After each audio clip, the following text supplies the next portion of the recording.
해법을 찾는 토론 이슈앤 직설 시작하겠습니다. 코로나19 확산에 따른 사회적 거리 두기가 강화되면서 자영업자들의 시름이 깊어가고 있습니다. 유달리 길었던 장마에 코로나 2차 대유행까지 겹치면서 고통이 가중된 건데요. 언제쯤 상황이 나아질지도 알 수 없기 때문에 더욱더 답답한 상황입니다. 네, 한편 지난 5월 이 코로나19 극복용이었죠. 긴급재난지원금 사용 기간이 이제 어제부로 종료됐습니다. 네. 2차 재난지원금 이야기가 많이 나오고 있는데요. 1차 때 어디에서 얼마나 효과가 있었는지 면밀한 분석이 우선인 것 같습니다. 자, 오늘 이와 관련된 이야기 함께해 주실 세 분의 전문가 소개하겠습니다. 숙명여대 경제학부 신세돈 명예교수, 또 현대경제연구원 최영호 고문, 또 랩 2050 이원재 대표 나오셨습니다. 안녕하십니까? 네, 어서 오세요. 안녕하세요. 네, 자 이제 올해 7월 소비 투자를 살펴보니까 굉장히 큰 폭으로 감소가 됐습니다. 네. 특히 소비 같은 경우는 이제 2월 이후 최대폭으로 떨어졌는데 지난 5월 달에 이제 1차 긴급재난지원금이 지급이 됐습니다. 그 효과에 대해서 어떻게 볼 수 있을까요? 이거 2달밖에 안 간 걸까요? 근데 1분기 분기별로 예. 보면요. 1분기 때 이제 소비 지출 마이너스 6%였어요. 6%. 네. 근데 2분기에는 뭐 어쨌거나 플러스 2.7%가 나왔거든요. 따라서 이제 5월 달부터 지급이 됐으니까 5월, 6월 두 달이 이제 뭐 소득을 그러니까 지출이 좀 올라가는 부분들이 생겼고요. 뭐 아시다시피 이제 마이너스 6%이기 때문에 뭐 기저효과로 좀 더 올라가는 부분도 있지만 일단은 뭐 이 지원금의 효과에 대해서는 조금 뭐 긍정적인 표현을 쓸 수밖에 없는데요. 그렇다고 해서 이게 진짜로 소비 진작이냐 이 부분들에 대해서는 조금 생각을 좀 달리 해야 되는 부분도 있다고 생각합니다. 저는 요번에 효과가 어느 부분에 있었냐면 하방을 지지해주는 그러니까 더 내려갈 수 있었는데 그거를 막아준 거지 소비가 진작이 돼서 그것이 마중물이 돼서 경기를 V자 반등으로 갈 수 있는 거기까지 가기에는 전체적인 지금 우리의 평균 소비 성향이라든가 여러 가지가 이 재난지원금을 충분히 14조를 완벽하게 소화해내서 경제에 도움을 줬다. 이 부분에 대해서는 조금 따져봐야 될 게 많다고 생각을 합니다. 네. 네. 이원재 대표님은요? 네, 저도 뭐 숫자가 굉장히 효과가 있었다는 것을 보여준다고 봅니다. 우선 예. 1분기에 아까 이 최 고모님께서 이 전년 대비 수치를 말씀해 주셨는데 전기 대비 그러니까 작년 네. 말하고 올해 초 1분기하고 비교하면 민간 소비가 6.5% 마이너스였는데 1분기하고 2분기하고 비교하면 1.4% 플러스로 반등을 했습니다. 네. 그래서 사실 소비가 늘어난다는 것은 사실 모든 계층에서 소비가 늘어나는 것이죠. 그러니까 말씀하신 대로 하방 경직성이 생겨서 좀 이게 추가 소득이 좀 생겼기 때문에 소비를 많이 줄이지는 않아도 되겠다는 판단을 전반적으로 이제 하게 된 것으로 보입니다. 그래서 일단은 경기를 방어한 효과는 있었다. 근데 이제 지금 7월 수치 또 이제 8월 수치 곧 나오겠습니다만 아마도 좋지 않게 나올 거예요. 그거는 이게 소액이고 한시적이기 때문에 6월까지 다 쓰신 거죠. 그런 다음에 이제 7월, 8월에는 다시 또 이 침체가 시작된 게 아닌가 그런 생각이 좀 듭니다. 네. 네. 신 교수님. 이게 이제 전기 대비로 보면 네. 그 전 달 굉장히 커지면 팍 뭐 좋다고 박수 치다가 그 다음 달 팍 떨어지기 때문에 그래서 굉장히 좀 위험한 해석이에요. 그 재난지원금에 대한 효과를 분석하려면은 작년에 5월, 6월, 7월하고 금년에 네. 5월, 6월, 7월을 비교해야 이게 그림이 그려지거든요. 제가 작년에 비해서 소매 판매액이 어떻게 변했는지를 보여드릴게요. 네. 3월 달에 코로나 효과가 가장 컸을 때 네. 마이너스 8%, 와, 4월 달에 마이너스 2%, 예, 전년 동기비로, 네. 5월 달에 1.7% 플러스, 예, 6월 달에 5.3% 플러스까지 갔거든요. 예. 그러니까 재난지원금이 작년에 비해서는 확실히 그 마이너스이던 것을 플러스로 올렸단 말이에요. 근데 7월 달 통계를 보니까 이게 0.5예요. 그러니까 6월 달에 5.3% 증가하던 게 7월 달에 0.5로 확 쪼그라들었으니까 8월 달에 만약에 이제 그 2.5단계 확산한 효과 등등을 감안하면 네. 전년 동기비로도 상당히 8월 달에 마이너스로 다시 들어갈 가능성이 크다. 결론은 재난지원금 효과가 있긴 있었다. 예. 있었는데 네. 6월 달에 국한된 것이고 7월, 8월 넘어오면서 그 효과가 거의 다 소진이 됐다. 그거 하나 지적하고 또 하나는 그 소매 판매액이 그 작년에 비해서 금년에 얼마 증가했는가 보니까 6월 경우에 6월에만 놓고 보면 2조가 증가했었더라고요. 예. 작년 6월에 비해서 금년에 2조가 늘었는데 네. 그 중에서 세부적으로 들어가 보니까 백화점, 대형마트, 편의점은 다 줄었어요. 작년에 비해서도. 예. 근데 유독 굉장히 크게 늘어난 포트가 뭐냐? 자동차예요. 자동차에서 얼마가 작년보다 늘었냐 보니까 1.7조가 늘었어요. 와. 그러면 예. 6월 달에 재난지원금의 효과가 분명히 있긴 있었는데 소비가 굉장히 증가하긴 했었는데 그 증가 2조 원에서 자동차 판매가 1조 7천억이 늘었으니까 그건 냉정하게 결국은 빼야 된다. 그거 빼면 실질적으로 소비가 크게 는 것도 아니다. 따라서 6월 달에 소매 판매액이 상당히 늘어난 것이 재난지원금의 효과냐 아니면 여러 가지 특별 소비세 감면 시한 연장이 있었던 그 6월 달에 소비 진작 효과냐 결론으로 말씀드리면 생각만큼 재난지원금 효과가 크지 않았다. 저는 그렇게 판단합니다. 예, 그 예. 자동차 판매 촉진하기 위해서 개소세 인하라든지 여러 가지 혜택을 줬기 때문에 그런 부분 자동차 소비에 폭발적으로 늘었고 그 부분을 빼고 보면 실제 소비 증가는 별로 없었다. 네. 네, 대표님? 그 자동차 관련해서 좀 더 말씀을 드리자면 네. 사실 현대자동차가 1분기까지만 해도 진짜 절망적인 상황이었어요. 예. 특히 이제 글로벌 이 시장에서 너무나도 급격하게 매출이 줄어들고 그리고 내구재라는 이 속성이 있기 때문에 사람들이 경기가 좋아지기 시작한다는 확신이 들어야 구매를 하게 되고 그 전에 경기가 안 좋아지기 시작할 때부터 확 안 사게 되거든요. 그런 위기가 있었는데 저는 재난지원금이 여기도 굉장히 큰 역할을 했다고 봅니다. 왜 그러냐면 물론 재난지원금 지역화폐로 지급됐고 일부 소비재들만 살 수 있었습니다. 그렇지만 특히 이제 중산층 이상에서 재난지원금이란 추가 소득이 생긴 상황에서 소득이 약간 감소가 있었더라도 그래도 이 재난지원금으로 기존의 생활비, 음식료라든지 이런 데 쓰고 나서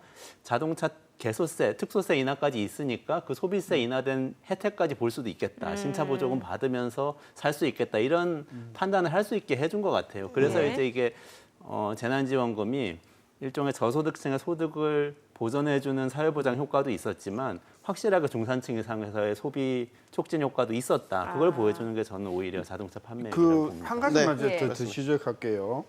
1분기에 비해서 2분기에 소매 판매액이 어떻게 변했는가를 보니 매우 특이한 상황이 네. 서울 같은 경우에 네네. 재난지원금이 없었던 1분기에 작년 동기비로 마이너스 8.1%였어요. 1분기가. 네. 2분기는 서울의 소매 판매액이 어떻게 됐을 것 같아요? 재난지원금도 주고 또 우리나라 경제의 핵심이고 하니까 상당히 좋아졌을 것 같죠. 네. 2분기에 서울 지역의 소매 판매액이 전년 동기비로 마이너스 8.3입니다. 네. 그러니까 서울은 전혀 소비가 일어나지 않았다는 이야기예요. 예. 다른 지역은 굉장히 긍정적인 효과가 눈에 보입니다. 예를 들면 부산 같은 경우에는 1분기 마이너스 7.8이던 게 2분기에 마이너스 1.5, 대구가 마이너스 9.6이던 게 플러스 4.7. 예. 서울을 제외한 지역은 2분기에 소비가 상당히 많이 왜 늘었는데 이게 지역별로 차이가 있는 그러니까 거예요? 서울이 거의 뭐 소비를 1분기랑 안 똑같단 한 거잖아요. 말이에요. 예. 그러면 서울이 차지하는 경제의 비중이 우리나라에서 최소한 30% 정도는 될 텐데 서울의 소비가 전혀 영향을 주지 않았다는 것은 이게 재난지원금의 효과가 특히 서울 지역에서 왜 이렇게 소매 판매액에 둔화를 가져왔는지는 저는 분석해 봐야 할 대목이라고 네. 보는 거죠. 지금 저희가 자연스럽게 다음 질문으로 얘기가 옮겨지고 있습니다. 다음 저희가 여쭤볼 게 가성비, 즉 긴급 재난지원금이 얼마나 소비 촉진 효과를 일으켰냐라는 거에 대한 가성비 문제를 다뤄보려고 했었어요. 헬리콥터 머니라고 하잖아요. 그렇죠. 이게 헬리콥터 머니는 위에서 말 그대로 이제 뿌려주는 거고 전 국민에게 지급된 건데 실제로 이 재난지원금이 소비를 진작하는 것보다는 오히려 뭐 이런 얘기도 있더군요. 저축을 하는데 오히려 간접적으로 영향을 미쳤다. 뭐 이런 얘기도 있어서 불안하다 보니까. 네, 예. 그렇죠. 뭐 가성비 어떻게 이제 보십니까? 당연하죠. 왜냐하면 우리가 돈을 쓸 때 자기의 근로소득 또는 사업소득이 어떻게 되느냐에 따라서 앞으로의 향후의 지출 계획을 짜지 않습니까? 네네. 네. 공적인 이전 소득은 한 번 오는 거기 때문에 그거는 그럼 가했돈이구나 오는구나 하는데 근로소득, 사업소득 이건 다 줄거든요. 그러니까 뭐 이게 들어오더라도 안 쓰기 시작하는 거예요. 저축이 되고 지금 실질적으로 전년 대비해서 이 가계 흑자액이 15.5%가 늡니다. 예. 그러니까 돈을 이제 뭐 쟁겨놓기 시작하는 거죠. 네. 그래서 이제 전체적으로만 보면은 이 작년 2분기 대비해서 올해 2분기에 공적 이전 소득 이런 재난지원금이 43만 원이 이제 전체적으로 늡니다. 근데 그 중에 가계 지출로 증가되는 부분은 7만 7천 원, 8만 원 정도밖에 안 돼요. 아, 그러니까 뭐 한 2% 정도의 소비 진작이 있었다는데 이것조차도 뭐 실질적으로 꼭 사야 될 부분들을 그러니까 없어도 꼭 사야 되는 부분들에 대신 이것을 쓴 거 아니냐 이렇게 이제 보여지기 때문에 사실 효과적으로는 굉장히 우리가 생각하는 것보다 좀 낮은 수준이 될 수 있는 것 같고요. 그 대신 우리가 이제 여기에 긍정적인 이 뭐 평가를 해준다 그러면 확실히 정책은 타이밍이었거든요. 예. 네. 그래서 타이밍상으로 봤을 때 그것을 막아내는 효과는 굉장히 컸다. 그래서 지금 뭐 아까도 말씀드린 대로 1분기하고 2분기하고 뭐 지금 한 0.8% 정도의 지금 차이가 나기 때문에 소비 지출의 그 증가 폭으로 보면요. 그렇다면은 거기에 대해서는 긴급 재난지원금이 일단 제동을 건 부분들에 대해서는 네. 우리가 충분히 인정을 해야 된다 이렇게 생각을 합니다. 그러나 가성비는 없다. 생각보다는 높지 않다. 예, 생각한 것보다 훨씬 높아야 됐었죠. 왜냐하면 이런 어려울 때일수록 재난지원금이라든가 이런 공적 이전 소득이면요 평균 소비 성향이 굉장히 높아져야 되거든요. 네. 그게 우리가 이제 알고 있는 건데 지금 뭐 1월 달에만 해도 마이너스 9.3 뭐에서 계속 내려오고 있었어요. 근데 그 추세를 다시 올리기까지는 일단은 금액이 부족했든지 선별적이 아니었든지 몇 가지 이제 이유들로 해서 네. 가성비 차원에서는 굉장히 좀 안타까운 점이 많습니다. 이 대표님 동의하십니까?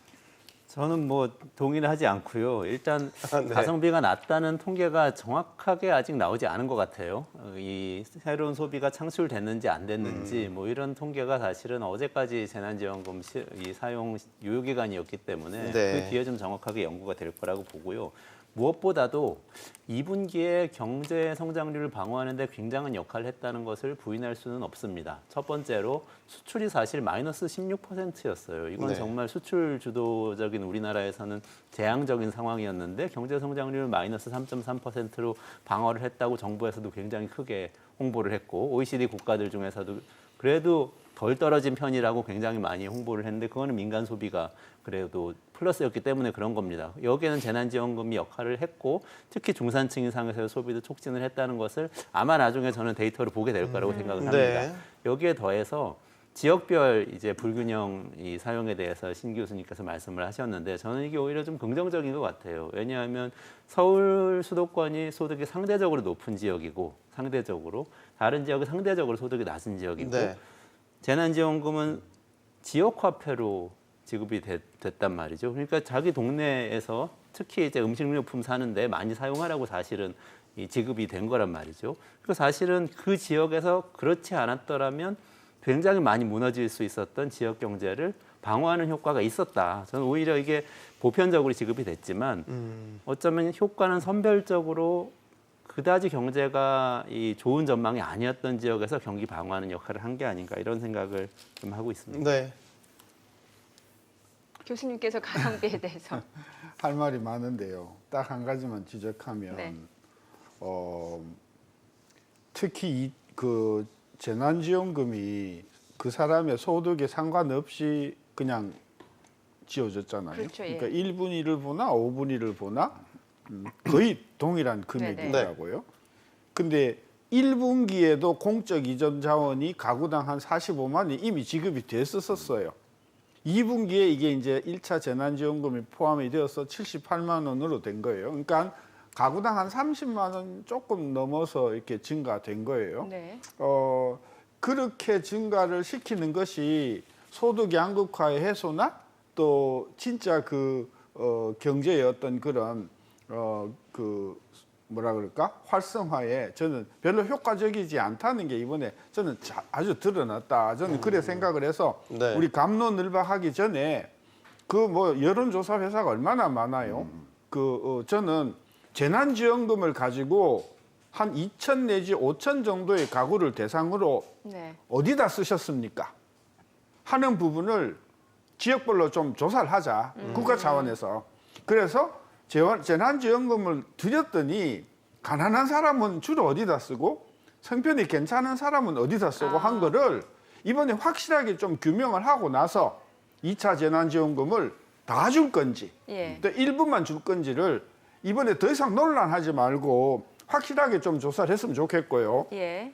지금까지 나온 뭐 산업활동 동향이나 GDP나 이런 통계들이 굉장히 그 마이크로한 현상에서 일어나는 일을 제대로 반영을 못하는 부분이 많아요. 그래서 예. 우리 이번에 이제 정치적으로 2차 재난지원금 논의를 할 텐데 하기 전에 저는 긴급 최소 한 2천에서 5천 정도의 샘플을 가지고 재난지원금 어디다 쓰셨는가를 확실하게 물어보고 앞으로 그런 논란을 계속했으면 좋겠어요. 지금 좀 전에 나온 자료 화면을 다시 한번 좀 띄워주시면은 지금 네. 교수님께서 이 긴급재난지원금 사용처를 면밀하게 좀 분석해야 된다는 말씀 주셨잖아요.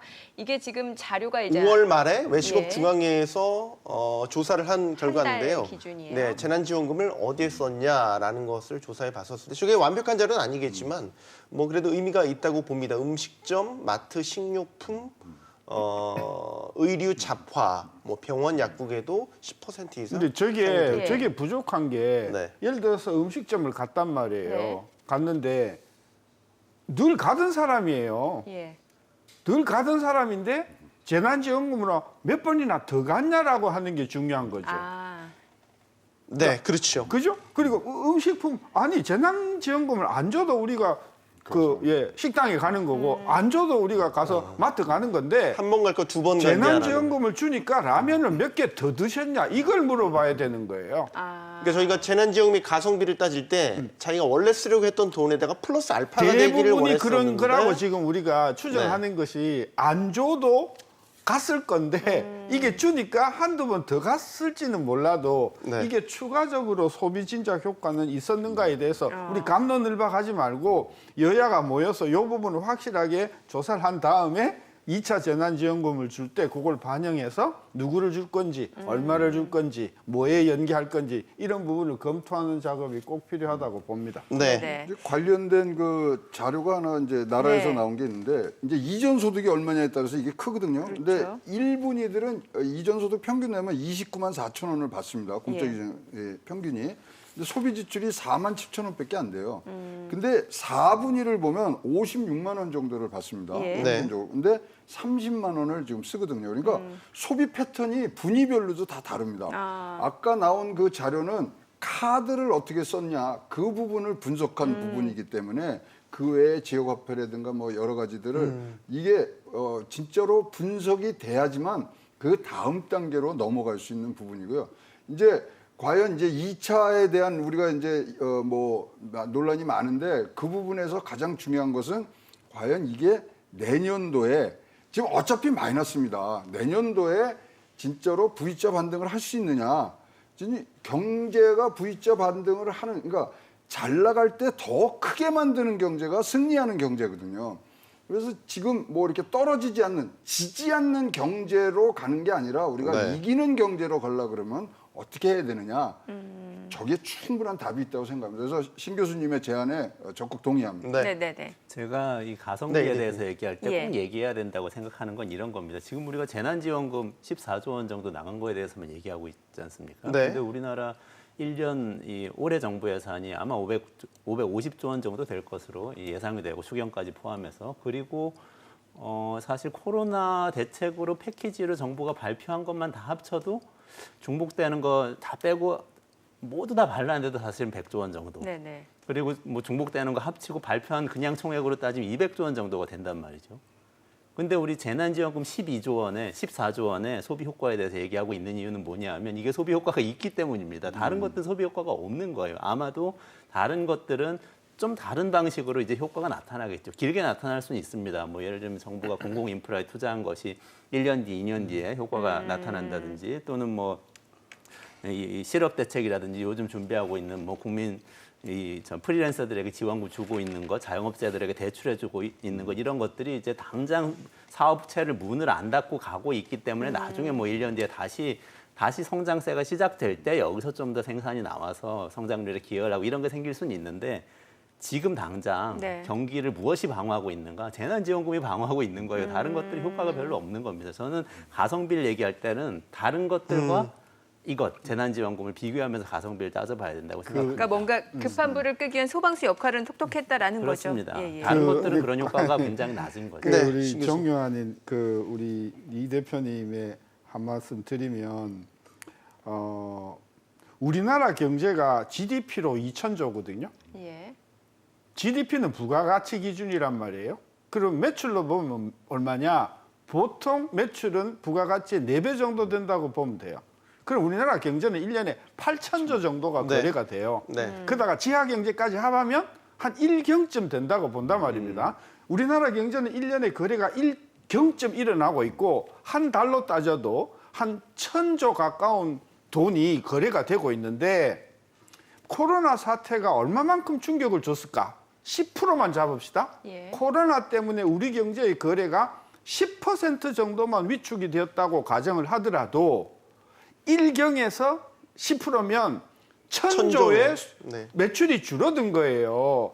1,000조의 매출이 줄어든 상황에서 500조 예산을 갖다 붓는다 하더라도 성장 효과는 거의 없는 거예요. 예. 거기다가 재난지원금 14조를 우리가 갖다 붓냐 마냐를 가지고 성장 효과를 이야기하는 것은 말이 안 된다는 거죠. 저는 어려우니까 곧 빈사 상태에 계시니까 이분을 살리기 위해서 우리가 백신을 투입한다는 의미로 재난지원금이 의미가 있는 것이지 예. 이것 때문에 소비가 살고 이것 때문에 경제가 살고 이렇게 접근하는 것은 정치적으로는 표를 얻기 위해서 굉장히 뭐 매력적인 말일지 몰라도 네. 실제로는 우리 경제가 안 산다. 미국이 지금 우리보다도 훨씬 더 많은 돈을 투입하지 않았습니까? 그렇죠, 예. 미국 경제 안 살지 않습니까? 따라서 재난지원금을 자꾸 경제를 활성화시키고 무슨 소비 효과가 있고 이런 식으로 접근할 것이 아니라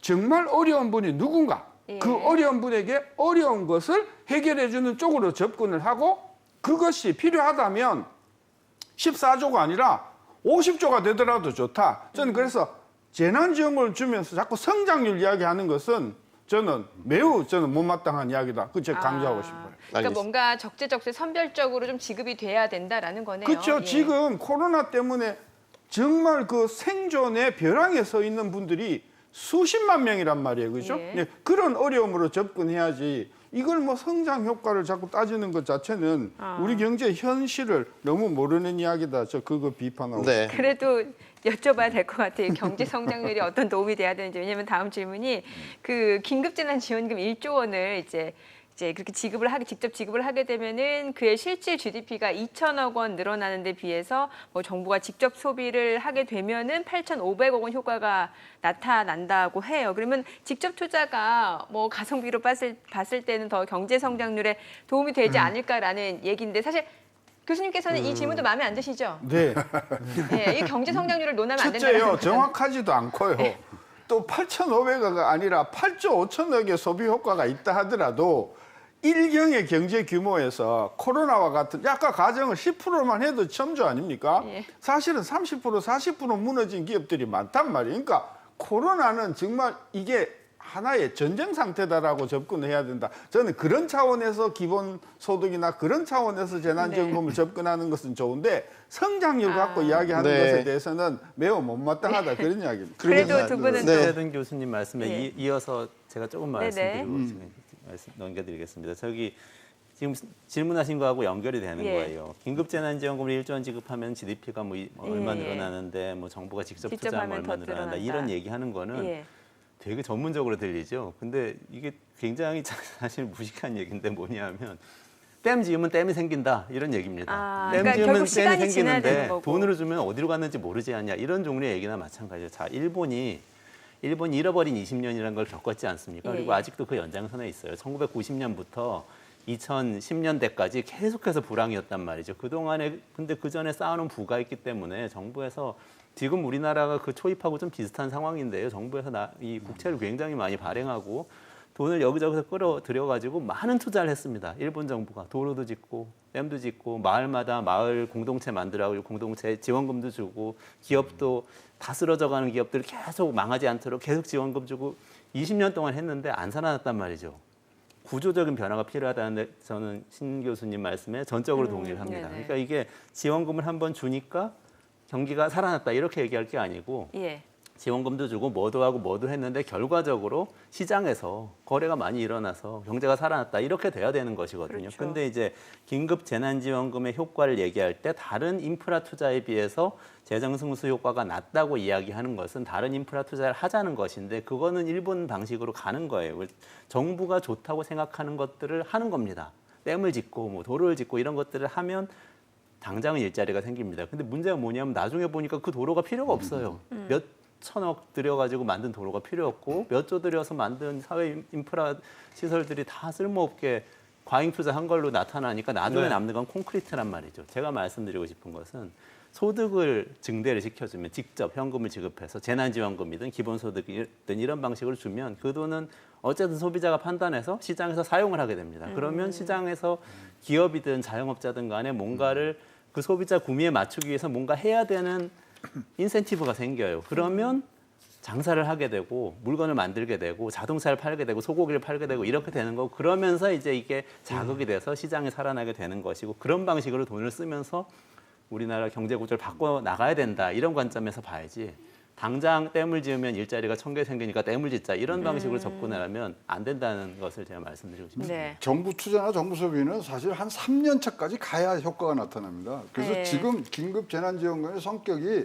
지금 숨 넘어가게 생겼으니까 몰핀 놔준 거거든요. 네. 거기까지. 아. 예, 그리고 지금 더 지금 우리가 깊숙이 봐야 되는 건 지금 9월 위기설이 굉장히 지금 많이 올라오고 있거든요. 네. 지원책 중에 이제 원금하고 뭐 이자 유예한 거 9월이 만기고요.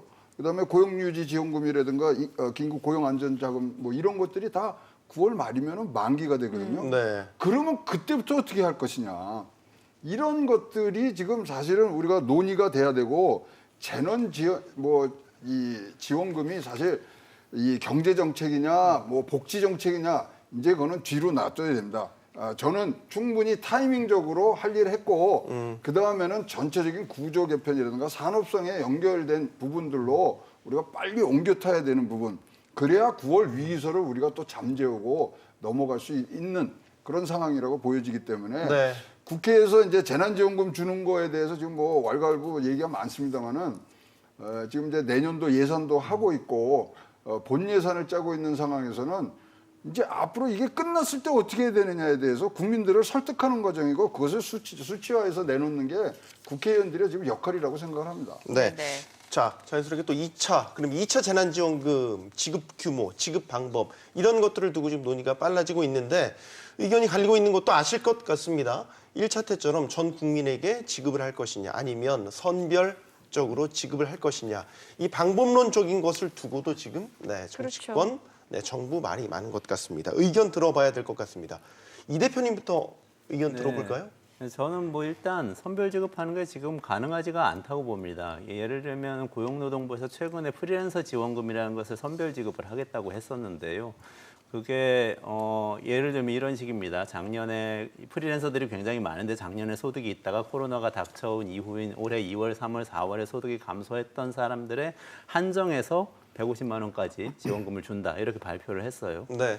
그랬더니 처음에는 몇 명이 여기 신청을 할지 몰라서 고용노동부가 그냥 이 일선 조직에다 맡겨놨단 말이죠. 근데 100만 명이 지원을 하셨어요. 그래서 이분들이 본인이 벌었다가 못 벌었다고 주장하는 소득이 정말인지를 확인하기 위해서 고용노동부 550명 본청 직원 전원이 다 투입이 됐습니다. 네. 장관이 특명을 내려서 그 일을 하느라고 한 달을 보냈어요. 그러면서 업무가 마비되다시피 한 그런 적이 있는데 지금 네. 1차 재난지원금 나간 다음에 지금까지 약 3개월, 4개월 정도 흐른 거 아닙니까? 그동안에 국민 전체의 소득 선별에 대한 데이터 수집에 대해서 정부가 어떤 진전도 없었습니다. 어떤 액션도 없었어요. 근데 1차 때 원래는 이 선별하려고 했는데 예전에 이제 소득자를 보니까 작년, 재작년 소득을 가지고 줘야 되는 상황이다 보니까 올해 소득 감소분을 반영할 수 없으니 전 국민 선별은 지금 불가능하고 신청받아서 심사하는 것도 불가능하니 모두에게 주기로 한다라고 결정했던 걸 지금 뒤집을 수 있는 근거가 저는 전혀 없다고 생각합니다. 선별을 한다면 그냥 작년 소득 기준으로 선별하는 방법은 있습니다. 근데 그거는 작년에 소득이 있다고 올해 감소하신 분들이 굉장히 많고 그게 불규칙할 텐데 그게 재난지원금 취지에 맞는 것인지 좀 생각해 볼 필요가 네. 있다. 오히려 지금도 만약에 재정적으로 가능하다면 저는 보편적으로 전 국민에게 지급하는 것이 맞고 나중에 필요하다면 연말 정산할 때 그 사후에 이 소득세 정산을 다시 하지 않습니까? 내년에 정산할 때 더 많이 거두어 드리면 된다. 소득이 많았던 분들에게 사후에 더 많이 거두어 드리는 방식으로 선별을 하는 것이 좋다. 이렇게 생각을 합니다. 일단 전체 지급하는 방식이 더 그럴 수밖에 현재로서 없다고 현실적이다. 생각합니다. 네. 좀 다른 의견 있으시면 말씀해 주시면 좋을 것 같습니다. 제가 이게 재난지원금을 지원하는 근본 취지가 뭔지를 좀 분명하게 하고 넘어가야 할 것 같아요. 네. 지금 이제 많은 분들이 전에도 그런 이야기 했잖아요. 소득을 파악하기 어려우니까 그냥 다 주자 이런 이야기잖아요. 뭐 행정비용 얘기도 있었고요. 네. 예. 굉장히 무책임한 이야기라고 생각하는 거예요. 시간이 들더라도 저는 재난지원금은 이번 재난으로 인해서 피해를 본 사람들의 피해에 비례해서 지급하는 것이 재난지원금의 기본 목적이고 원칙이고 취지가 돼야 되고 이것이 후세 대대로 우리 후손들에게 물려줘야 할 굉장히 중요한 원칙이라고 생각하는 거예요. 근데 그거 다 무시하고 당장 주자 저는 매우 위험한 거다. 한 번으로 족하고 선별로 돼야 된다고 생각을 하고요. 또 네. 하나 꼭 지적하고 싶은 게 이번에 데이터를 보니까요. 근로소득하고 사업소득이라는 게 있지 않습니까? 이게요. 못 사는 사람들이 피해가 크고 잘 사는 사람이 피해가 적은 게 아니라 거꾸로 못 사는 사람들 1분위의 가게들의 근로소득, 사업소득의 감소분하고 네. 5분위를 비교해 보니까 5분위로 갈수록 피해가 훨씬 더 큰 거예요. 감소폭이 더 커진다라는 네. 말씀이시죠? 뭐 당연히 사업 규모도 크고 뭐 그러니까 커질 수는 있겠는데 그 문제를 어떻게 해결할 거냐 하는 부분에 대해서 예를 들어서 못 사는 분이 이번에 코로나로 인해서 근로소득이 10만 원이 줄었는데 소위 잘 사는 20%의 분이 근로소득이 100만 원이 줄었어요. 예, 예. 그거 똑같이 해줘야 되나요? 하는 그런 철학적인 문제가 생긴다. 저는 그래서 재난지원금이라는 게 앞으로 대한민국의 굉장히 중요한 하나의 원칙으로 자리매김을 하려면 네. 재난지원금을 지급하는 정확한 법 규정을 만들어야지. 그리고 아까 행정비용이 많이 들어서 할 수 없이 한다고 하면 예외적으로는 허용할 수 있겠어요. 그러나 정부가 무슨 역량을 동원해서라도 누구의 소득이 얼마인지 이 부분을 확인할 수 있는 어떤 그런 인프라를 서둘러 만들어야 된다. 저는 그런 차원에서 그거를 만든다는 전제 조건 하에서 일시적으로 우리가 할 수 없어서 전 가족을 전 국민에게 이거는 내가 수용할 수 있지만은 계속해서 이런 식으로 조금 문제가 생기면 전 국민 되면 효과도 없고 불필요한 사람들이 이번에요. 그 1분위에 계신 분들이 그 소득이 줄은 게 17만 원인가 정도 줄었더라고요. 예, 예. 가구당. 예. 근데 그 공적 이전은 가구당 40몇만 원이 지급이 된 거예요. 아. 예? 이거 언페어한 거 아니에요? 저는 그런 질문을 던지고 싶어요. 참 아쉬운 거는 그 네. 1차 재난지원금 지급 때도 뭐 일괄이냐 선별이냐 얘기가 많았어요. 그 당시 그러면은 일괄 지급을 하고 뭔가 좀 앞으로 추후 선별 지급을 대비해서 좀 미리 기준을 마련했으면 좋았을 걸 이런 아쉬운 생각이 지금이라도 들어요. 해야죠. 지금이라도. 왜냐하면 보편적 복지제도에서 소득 분위를 고려하지 않는 거는 이런 뭐 의도하지는 않은 결과들이 나오게 돼 있거든요. 그러니까 구체적으로 취약 가구는 현금 주고 자산이 있는 뭐 중산계층들은 대출을 해주고 지금 뭐 저금리이기 때문에 굉장히 좋은 뭐 이러면 2배 효과 나거든요. 근데 이거가 뭐 돈이 많이 뭐 8천억이 지금 든다 그러는데 8천억을 들어서라도 이거는 해놓을 때 해놔야 뭐 기본소득이다 뭐 재난지원금이다 앞으로 계속 나올 거고 만약에 지금 2차 재난지원금 얘기를 하고 있습니다만은 11월 달에 3차 팬데믹이 오면 그때는 어떻게 할 거예요? 그러게요. 그래서 이거는 지금 아주 시급하게 우리가 지금 국가적으로 나가고 8천억이 든다 그러면 그거야말로 정부 소비거든요. 네. 네네. 그것도 저 뭐 GDP 성장에는 또 도움이 될 수 있는 자극제가 되니까 일단은 기준을 이제 확실히 정해야 될 것 같습니다. 선별로 하되 네. 이제는 방법을 모든 사람한테 주는 게 아니라 필요한 게 뭔지 이것을 분명히 데이터 있습니다. 있기 때문에 충분히 할 수 있는 역량과 그다음에 그걸로 통한 또 우리 다른 또 효과도 있기 때문에 꼭 선별적으로 하는 것이 맞다고 저는 생각합니다. 네네. 저희 지금 시청자들께서도 문자를 통해서 의견을 예. 보내주시는데 네, 감론을박이 있습니다. 네. 각기 다른 생각들을 가지고 계시네요. 그만큼 뭐 각자 생각하는 바도 다르고 논쟁이 뜨거운 주제인 것 같습니다. 홍남기 경제부총리가 이 1차 재난지원금의 긍정적인 효과를 이야기를 하면서도 2차 재난지원금에 대해서 일단 난색을 표했고 1차 때와 마찬가지로 역시 재정에 대한 우려를 경제부처 수장이기 때문에 어쩔 수 없이 한 것 같습니다. 그리고 국민들 입장에서는 나중에 세수 부담 늘어날 거라는 생각 들거든요. 어떻게 네. 보시나요?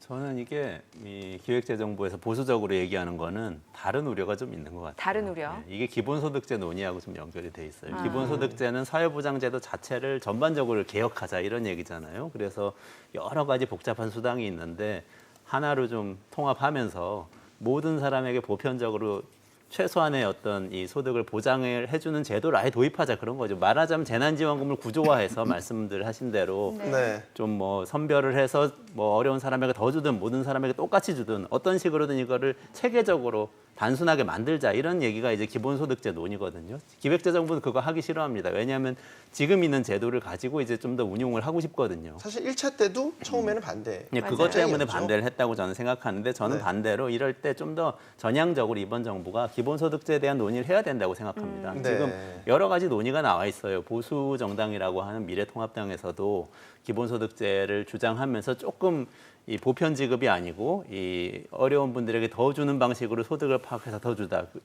주자. 그럼 뭐 음해소득세라고 굉장히 어려운 용어로도 설명하는데요. 그런 방식의 기본소득제 안을 내놓고 있고 네. 또 이제 진보적인 분들도 이재명 경기도지사를 비롯해서 모든 사람에게 보편적으로 지급하는 기본소득제 도입하자라고 얘기하고 있으니까 정부가 이걸 수용해서 전체 담론을 만들고 다음부터는 소득자료도 좀 있는 상태에서 기본소득 지급의 원칙도 있는 상태에서 재난지원금이 같이 나가도록 이렇게 좀 체계화를 해나가야 된다. 좀 저는 홍남기 부총리에게 그런 조언을 좀 드리고 싶습니다. 아, 예, 예. 앞서 저희 잠깐 화면에도 나왔었는데 어제 발언 가지고 좀 논란이 됐던 네네. 게 홍남기 부총리가 예결위에서 했던 의원들의 질의에 답변했던 그 내용 거기에 대해서 또 이재명 지사가 뭐 사실 철 얘기가 네. 나와서 좀 논란이 됐던 부분이 있죠.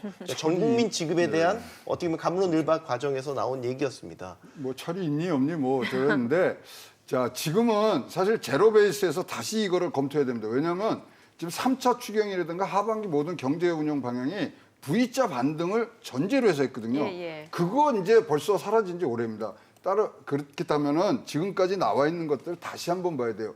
뭐 1차 추경 지금 96% 지금 썼습니다. 2차 추경 100% 썼고요. 3차 추경도 한 75% 썼는데 자 3차 추경만 보시더라도 뉴딜, 공공미술 프로젝트 한 푼도 못 쓰고 있는 거예요. 다 V자 반등을 지금 뭐 이 전제로 하고 하기 때문에 지금 우리가 처하고 있는 상황하고는 영 다른 동네 얘기를 하는 거 있거든요. 자, 제로 베이스에서 진짜로 다시 한번 이것을 구조적으로 하고 그것이 내년도 본 예산에 갈 수 있도록 지금 해야 되는데 자, 이게 오래 걸리느냐?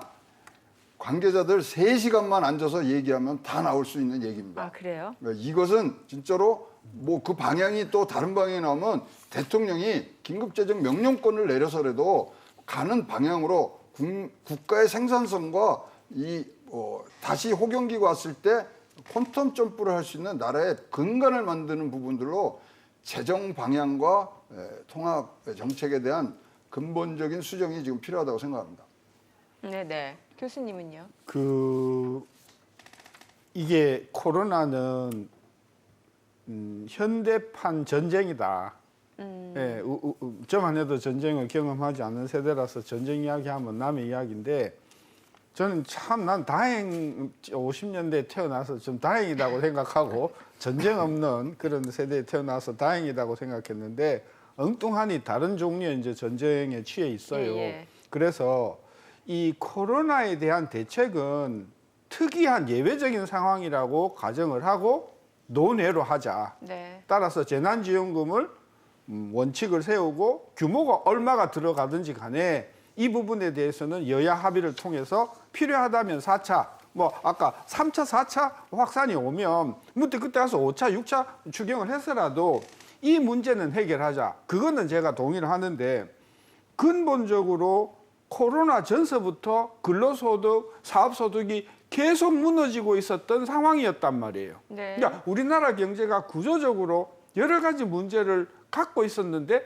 코로나가 얹어진 거란 말이죠. 이 두 문제를 구별해서 대책을 세워야 된다는 거예요. 그래서 코로나 대책은 코로나 대책으로 하고 우리 경제가 그동안 경쟁력 잃었죠. 제조업 다 망가졌죠. 지금 뭐 자영업 다 망가졌죠. 네네. 코로나가 물러가면 한국에 뭐가 남냐? 그야말로 폐허만 남는 거예요. 이런 부분에 대해서 좀 정부가 깊이 생각을 하시고 근로소득과 사업소득을 올릴 수 있는 한국 경제를 정말 재생할 수 있는 이런 방법을 해야 되는데 한국판 뉴딜이라고 나와가지고 또 열심히 조사를 해봤더만은 1년에 평균 얼마를 쓰는가? 16조 쓰더라고요. 예. 6년 동안. 예. 1년에 16조씩이라면 1차 재난지원금 규모랑 똑같은 거예요. 그리고 그것도 다 못 쓸 거예요. 왜? 정부 입법을 바꿔야 되지, 제도를 만들어야 되지. 그러니까 계속해서 구름 잡는 이야기만 하고 계신데 네네. 그 사이에 구미가 무너지고 군산이 무너지고 지금 뭐 남해안 이때 수출 산다는 지금 거의 지금 아주 뭐 완전히 그 망가진 상태인데 그런 생각은 안 하시고 앉아가지고 구름 잡는 숫자 노름만 하시고 TF나 만드시고 뭐 당정 협의만 만드시고 제가 권고하고 싶습니다. 당장 통영 좀 가보세요. 이게 사실 경기가 좋아야 국가 입장에서는 세수도 좀 늘어나기 마련인데 이게 세수 상황도 녹록지 않은데 이런 식으로 이제 재정 확대 정책도 좀 필요한 상황이고 그래서 재정 상태는 괜찮냐 이런 얘기 나올 수밖에 없거든요. 그럼 재정에서 걱정되죠. 110조 뭐 나라 빚이 그렇게 갔다는데 저것이 이제 사실 우리 나라 빚만 하지만은 뭐 공공기업까지 다 하면 벌써 우리 또 가계부채까지 하면 우리나라 GDP의 2배라는 얘기들이 나오는데요. 저런 것도 다 놓고서 해야 됩니다. 분명요. 3분기가 되면요. 2분기가 마이너스 3.3이기 때문에 기저효과로 조금 올라간 듯 보이거든요. 착시 효과부터 이제 걷어내시고 나라 빚이 얼마나 증가돼서 지금 이 얼마나 많은 뭐 청구서가 우리 국민들의 날라 들어올 것인가 뻔히 다 알고 있지만 그것을 넘어가는 차세대의 기대감을 우리한테 줄 수 있는 국가 발전 계획이 나온다면은 네. 충분히 국민들 감내를 하기 때문에 이제 꼭 저 부분에 대해서는 생산성 향상으로 꼭 이어주셔야 되고요. 사실 OECD 국가에서 국가에 재정 준칙이 없는 나라가 두 나라입니다. 터키하고 우리나라. 재정 준칙도 만들고 그러니까 이런 것들이 지금 뭐 단편적으로 말씀을 드리지만 코로나19가 가져온 이 기회를 우리가 진짜 개혁하고 우리 몸을 변신시킬 수 있는 기회로 승화하느냐. 올해요. 다 마이너스 돼서 마이너스 15%, 20% 돼도 좋습니다. 우리 경제 다 국민들이 참을 거예요. 그러나 경제가 올라갈 때 2%, 3% 한다는 건 참을 수가 없습니다. 네네. 지지 않는 경제 이거 원하는 게 아니에요. 우리는 이기는 경제 그래야 오늘보다 나은 내일을 만드는 그런 경제를 우리 후손들한테 물려주는 것이 지금 동시대를 살고 경제에 대해서 한마디라도 하는 사람들의 책임이라고 보여집니다. 네네. 나라 빚이라고 하면 좀 시청자분들이 오해를 하실 수가 있는데 우리나라가 다른 나라에 진 빚이 아닙니다.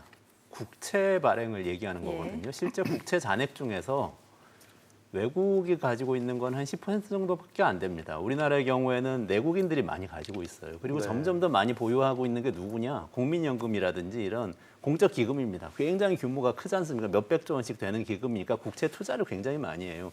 그렇기 때문에 나라 빚이라고 할 때 그게 나중에 우리가 뭐 미국이나 일본에 가가지고 빚을 갚느라고 우리 후손들이 막 열심히 일해서 돈 벌어서 갚아야 된다 이런 거 아니라는 거. 예, 예. 이게 아니고 우리의 연금과 우리의 그 공무원들의 연금과 뭐 이런 것들 국가가 가지고 있는 재산인 거예요. 그리고 게다가 이 나라빚이 국내에서 많이 가지고 있는 것에 더해서 우리는 순채권국입니다. 여전히 가지고 있는 채권이 훨씬 많아요. 그러니까 사실은 이게 만약에 신세동 교수님 말씀하신 대로 우리가 전쟁 상태다 이렇게 생각을 해본다면 전쟁 때 국채 굉장히 많이 발행하잖아요. 네네. 전쟁채라고 해서 뭐 예를 들면 2차 세계대전 때 미국에서 그 뭐 그린본드라고 그래서 국민들한테 막 돈 걷어서 채권 발행해주고 그러잖아요. 그 돈 가지고 전쟁 치르지 않습니까? 지금 좀 그런 식으로 생각할 필요가 있어요. 그래서 국가 채무 비율은 어쩔 수 없이 2년, 3년 동안 계속 올라갈 겁니다. 그래서 50%가 될 수도 있고 60%가 될 수도 있는데 일단은 여기에 대해서 너무 논란을 벌이면 네. 저는 곤란하다 이렇게 생각하고 네. 이 돈을 어디에 써야 되는지 집중해서 논쟁을 하자. 예. 이게 기본소득인지 아니면 뭐 그린 뉴딜인지 예, 예. 뭐 이런 것들을 논쟁을 잘해서 잘 써서 후손들에게 물려줘야 된다 이렇게 네. 그 두 가지요. 그 순채권국이라고 이야기했는데요. 2008년에 금융위기 나기 전에도 순채권국이었어요. 근데 장부상으로는 채권이었어요. 예. 근데 실제로 들여다보니까 부실한 채권이 되게 많았어요. 그다음에 순채권국을 이야기할 때 우리나라 주식에 투자하고 있는 외국인 투자 규모가 지금 예. 한 5천억 달러쯤 돼요. 이거는 지금 우리가 채무라고 생각을 안 해서 채권국에서 우리가 들어가 있는 거지. 이거 감안하면 실제로 우리는 부채국이다. 아까 국채 이야기 하셨는데요. 예, 예. 국채가 한 100조 조금 더 있는 거 맞아요. 네. 외국인들이 갖고 있는 국채가. 예. 문제는 뭐냐? 금융이 한번 흔들리면 환율이 1,000원에서 2,000원으로 그렇죠. 떠버리잖아요. 그러면 이게 우리나라에 들어와 있던 돈들이 이제 순식간에 빠져나가기 때문에 예, 예. 우리가 순채권국이라고 하는 그 자체에 저는 그렇게 너무 그 장담을 할 수 없다는 말씀을 드립니다. 예. 네. 자, 오늘도 해법을 찾는 토론이 됐었기를 바랍니다. 지금까지 도움 말씀에 신세동 교수, 최영호 고문, 이원재 대표였습니다. 세 분 수고하셨습니다. 잘 들었습니다. 수고하셨습니다.